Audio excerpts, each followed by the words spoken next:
தொழுகாத சமூகத்தின் மீது அல்லாஹ்வின் பார்வை இல்லை, அல்லாஹ்வின் வெற்றி இல்லை. ரமதானில் ஃபஜ்ரை நிரப்புவதைப் போல் தமிழகத்தின் பள்ளிகளில் ஃபஜ்ரை நிரப்பி பாருங்கள்.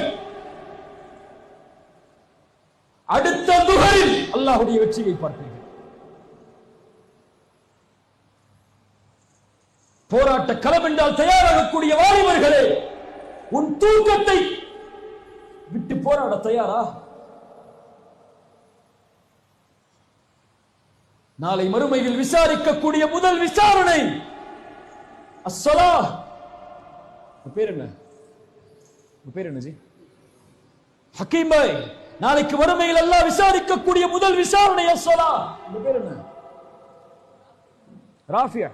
யா ராஃபியா, நாளை மறுமையில் அல்லாஹ் உன்னை விசாரிக்கக்கூடிய முதல் விசாரணை அஸ்ஸலாஹ். பேர் என்ன? ஹுசைன்.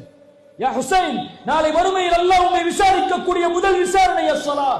யா அப்துல் பாசித், நாளை மறுமையில் அல்லாஹ் உன்னை விசாரிக்கக்கூடிய முதல் விசாரணை அஸ்ஸலாஹ். அது சரியானால் அல்லாஹ் அனைத்து செயல்களையும் சரிபடுத்துவான்.